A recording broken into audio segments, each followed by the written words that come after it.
Allah says in the Quran, "Tell the believing men to lower their gaze from looking at forbidden things and protect their private parts from illegal sexual acts, etc. That is purer for you. Verily, Allah is the all-aware of what they do."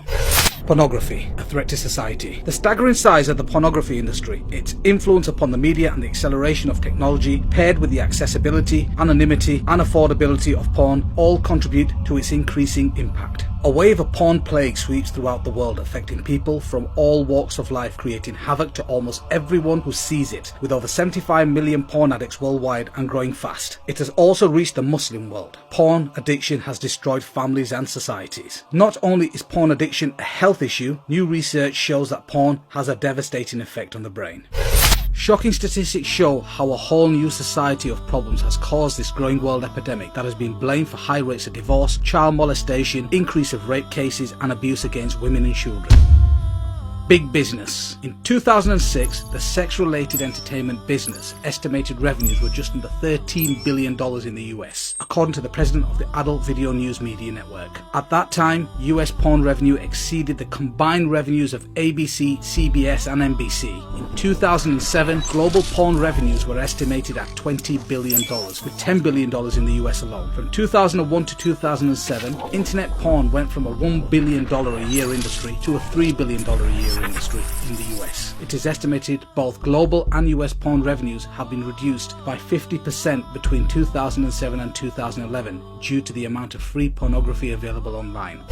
Porn and the World Wide Web. Every second, $3,075.64 is spent on pornography. Every second, 28,258 people are viewing pornography. Every 39 minutes, a new pornographic video is created in the United States. 35% of all internet downloads are pornographic. 42.7% of the internet users view pornography. 30% of porn addicts are women and 70% are men. 1.5 billion pornographic downloads per month. Over 420 million pornographic pages. Over 13,000 porn movies produced every year, 4.2 million pornographic websites, 68 million daily pornographic search engine requests are related to pornography, 72 million worldwide internet users visit adult sites per month. In the US, internet porn pulls in $2.84 billion a year. The entire worldwide industry is worth $4.9 billion. In the US alone, 40 million Americans are regular visitors to porn sites.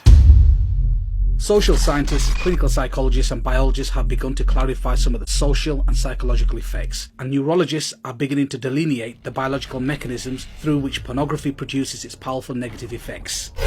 Porn effects on family, marital. According to the National Coalition for the Protection of Children and Families 2010, 47% of families in the United States reported that pornography is a problem in their homes. Pornography use increases the marital infidelity rate by more than 300%. 40% of sex addicts lose their spouses. 58% suffer considerable financial loss, and about a third lose their jobs. 68% of divorce cases involve one party meeting a new paramour over the internet, whilst 56% involve one having an obsessive interest in pornographic websites.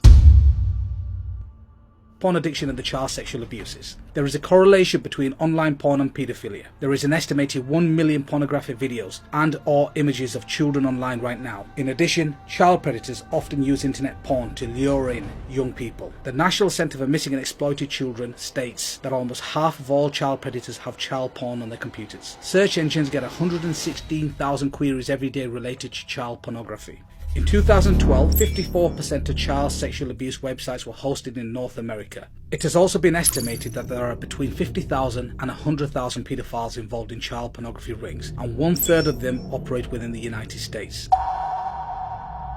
Research shows that there are 5 predictable steps a man goes through as he becomes addicted to pornography. The 5 stages of addiction. Number 1, early exposure. Most men who get addicted to porn starts early. They see the stuff when they are very young. Number 2, addiction. Later comes addiction. You keep coming back to porn. It becomes a regular part of your life. You're hooked. You can't quit. Number 3, escalation. After a while, escalation begins. You start to look for more and more graphic porn. You start using porn that would have disgusted you when you started. Now it excites you. Number 4, desensitization. Eventually, you start to become numb. Even the most graphic, degrading porn doesn't excite you anymore. You become desperate to feel the same thrill again, but you can't find it. And number 5, acting out sexually. At this point, many men take a dangerous jump and start acting out sexuality. They move from the paper and plastic images of porn to the real world. Pornography is addictive, and neuroscientists are beginning to map the biological substrate of this addiction. Users tend to become desensitized to the type of pornography they use, become bored with it, and then seek more perverse forms of pornography. Men who view pornography regularly have a higher tolerance for abnormal sexuality, including rape, sexual aggression, and sexual promiscuity. Prolonged consumption of pornography by men produces stronger notions of women as commodities or as sex objects. Pornography engenders greater sexual permissiveness, which in turn leads to greater risk of out-of-wedlock birth and STDs. These in turn lead to still more weaknesses and debilities. Child sex offenders are more likely to view pornography regularly or to be involved in its distribution. Porn is like a drug. On the surface, cocaine and porn don't seem to have a lot in common, but studies are showing that viewing pornography tricks your brain into releasing the same pleasure chemicals that drugs do. What's more is your brain actually begins to rewire itself of this artificial stimulation. There are three main areas of the brain affected by any type of addiction: drugs, alcohol, gambling, etc. Number 1, the ventral tegmental area, the VTA. Number 2, the nucleus accumbens. And number 3, the prefrontal cortex. These are the very same areas affected by porn addiction. Here's how. Deep inside your brain there are some things called reward pathways. The reward pathway's job is to help you keep alive by doing exactly what its name promises: rewards you, or more specifically, rewards you when you do something that promotes life, such as eating food or achieving something you've worked hard for. And the way it rewards you is by releasing chemicals in your brain, many call dopamine, but others also call oxytocins. Normally, these chemicals are really handy. They help us feel pleasure and bond with other people, and they motivate us to come back to important activities that make us happy. The problem is, the reward pathway can be hijacked. The way substances like cocaine and opioids make users feel high is by triggering the reward pathway to release high levels of dopamine without making the user do any of the work to earn it. Want to know what else does that? Porn. And that surge of dopamine is causing more than just feelings. As it goes pulsing through the brain, dopamine helps to create the new brain pathways that essentially lead to users back to the behavior that triggered the chemical release. The more a drug user hits up or a porn user looks at porn, the more these pathways get widened to the brain, making it easier and easier for the person to turn back to using, whether they want it or not. Over time, the constant overload of chemicals causes the brain changes as well. Just like a junkie will eventually require more and more of the drug to get the buzz, or even just feel normal. Porn users can quickly build up a tolerance as their brain adapts to the high levels of dopamine that porn releases. In other words, even though porn is still releasing dopamine into the brain, the user can't feel its effect as much. That's because the brain is trying to protect itself from getting an overload of dopamine by trying to get rid of some of its chemical receptors, which act like tiny catcher mitts that receive the dopamine released. With fewer receptors, the brain thinks less dopamine is there, and the users don't feel a stronger reaction. As a result, many porn users have to find more porn, find it more often, or even find more extreme versions, or all of three, to generate even more dopamine to feel excited. And once the porn user becomes accustomed to the brain pulsing with these chemicals, trying to cut back on the habit can lead to withdrawal symptoms, just like with drugs. Porn changes the brain. Just like other addictive substances, porn floods the brain with dopamine. That rush of brain chemicals happening over and over again rewires the brain reward pathways, ultimately changing the makeup of the viewer's brain. This can result in an increased appetite for porn. Watching porn lays down new neural pathways in your brain. The more you use, the stronger the neural connections and the more difficult it is to stop. That doesn't mean you can't stop. You can rebuild these pathways by avoiding pornography and seeking healthy alternatives.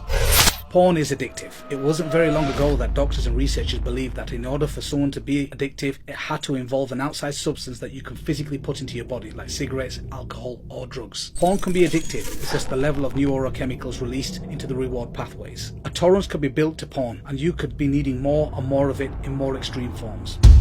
Porn affects your behavior. Many porn users used to find themselves getting aroused by things that used to disgust them, or that go against what they think is morally right. And once they start watching extreme and dangerous sex acts, these porn users are being taught that those behaviors are more normal and common than they actually are. Porn users tend to think what they see in porn is normal behavior, and even expect it from their partners. Habitual users have more accepting attitudes to violence and report feeling less empathy for rape victims.